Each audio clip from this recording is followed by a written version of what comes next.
ধর্ষকের মৃত্যুর আগে ধর্ষী তাকে মৃত্যুবরণ করতে হয়। এটা হচ্ছে আমাদের সোনার বাংলাদেশ।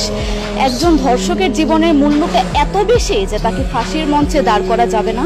আমরা বাংলাদেশে কয়জন ধর্ষকের নাম জানি যাকে কঠোর থেকে কঠোরতম শাস্তি দেওয়া হয়েছে, যাকে ফাঁসির মঞ্চে দাঁড় করা হয়েছে? আমরা কি আদৌ কেউ জানি না। অথচ আমরা কতগুলো যারা ধর্ষিত হয়েছে তাদের নাম জানি। অনেক বড় এই লিস্ট, আসলে অনেক বড়, বলে শেষ করা যাবে না। কুমিল্লার তনু, মাগুরার আসিয়া, 2 দিন আগেও কিশোরগঞ্জে 8ম শ্রেণীর একটি ছাত্রীকে বাসা থেকে তুলে নিয়ে ধর্ষণ করা হচ্ছে।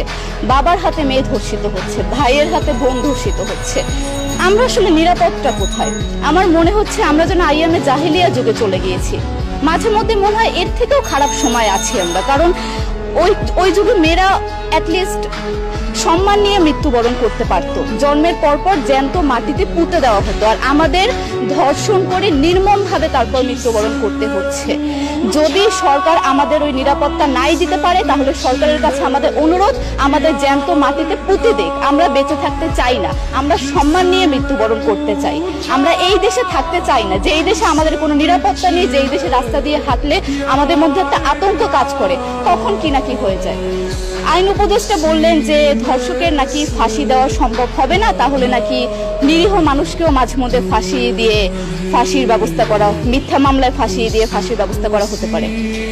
আইন উপদেষ্টার কাছে আমার প্রশ্ন, আল্লাহ না করুক আজকে যদি আপনার কাছের কেউ, আপনার বোন অথবা আপনার স্ত্রী অথবা আপনার মেয়ের সাথে যদি এরকম কোনো কিছু হতো, আপনি কি আসলে এটা বলতে পারতেন যে না, ধর্ষককে ফাঁসি দেওয়া যাবে না?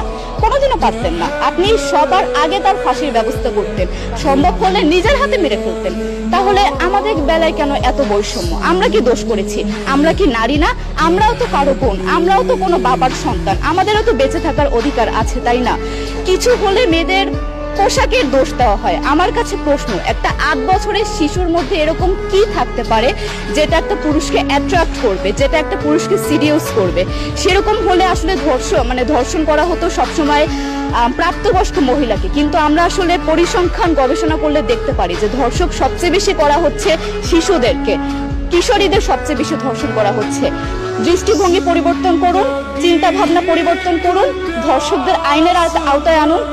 যদি আইন উপদেষ্টা অথবা প্রশাসন যদি ধর্ষকদের শাস্তির ব্যবস্থা না করতে পারে, আমাদের হাতে তুলে দেন, আমরা নিজেদের হাতে শাস্তি দিয়ে দিতে পারবো। এই সাহস আমাদের মধ্যে আছে।